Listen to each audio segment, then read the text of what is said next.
Hey everyone, I'm Matthew Francis and I'm going to show you how you can soften butter in multiple new ways beyond just putting it in the microwave.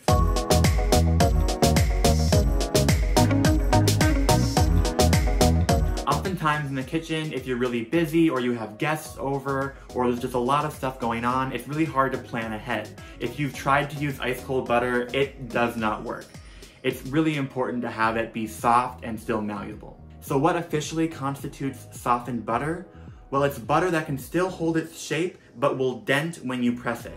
It's also much easier to spread. If your butter is too cold, it won't hold on to any air and your final result will be very dense. But if the butter is too warm, then all those air bubbles will collapse. They won't have any stability. So it's really important to have a soft middle texture. So there's multiple different ways that you can soften your butter if you're in a rush, but the traditional way is honestly just to take it out of whatever wrapping or whatever container you purchase it from, and you put it out on the counter and let it sit out at room temperature for at least 30 minutes or so, and then that chilled butter will become just as soft and malleable as you need it.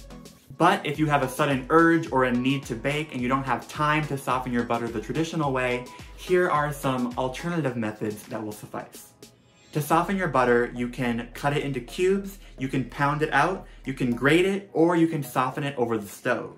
So basically, to cut your butter into cubes to soften it, you're gonna take a whole stick of butter, unwrap it, and put it onto your cutting board. Then you're gonna cut down lengthwise until you have 2 flat strips. Then put those on their side and cut down again. That way you have 4 long sticks of butter now. And then you're just gonna take it and cut down the side of the butter so you have small little cubes. This is perfect. Your butter will still be cold. You can still move it around. It'll cut down the time of softening the butter from 30 minutes down to like 10 minutes. And if you're gonna put it into a pan or something, it'll go right away. The next method you can do to soften your butter is by pounding it. What you do is take your chilled butter, unwrap it, and then put it into a plastic bag. Then you take a rolling pin and you try to flatten it out a little bit.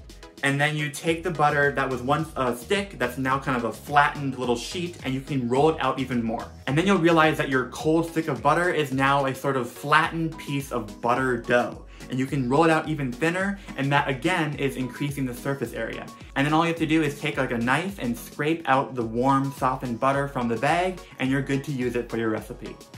If you need to soften your butter like right this instant, one of the quickest ways is to actually grate your butter.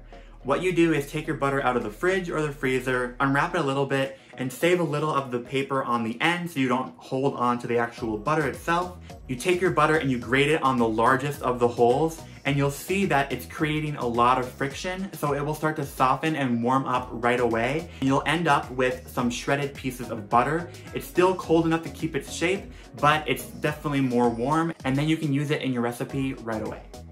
And finally, another way that you can soften your butter is by using a water bath. To create a water bath, basically you need to have like a wide pan or a wide dish and put in some water and bring it up to about a simmer or a poaching temperature, definitely below the boiling point, but enough to heat things up. And then really quickly, you'll put the cold butter into a metal bowl and put that into the warm water and kind of shake it around, flip it around, and then pretty quickly you'll have butter start to melt slightly and get warm and soft. Don't leave this, don't walk away. I would kind of do it really quickly and then take it off because you can have your butter melt pretty quickly. Make sure you really watch it, but if you do it right, it can soften your butter really quickly. Okay, so there we go. That's been a few different ways that you can soften your chilled butter. Hopefully next time that you have a recipe that calls for it, you don't use the cold, rock-hard butter, and you can soften it properly. Thank you for hanging out with me. If you enjoyed watching this video, please subscribe to Allrecipes. We make a ton of great videos that are gonna help you cooking in your kitchen. Down in the comments below, tell me one of your crazy mishaps of when you tried to soften your butter, but instead it melted completely or something crazy messy happened. And don't forget to press the notification bell so you don't miss any of the great videos that we do make. I'm Matthew Francis, and I'll see you next time.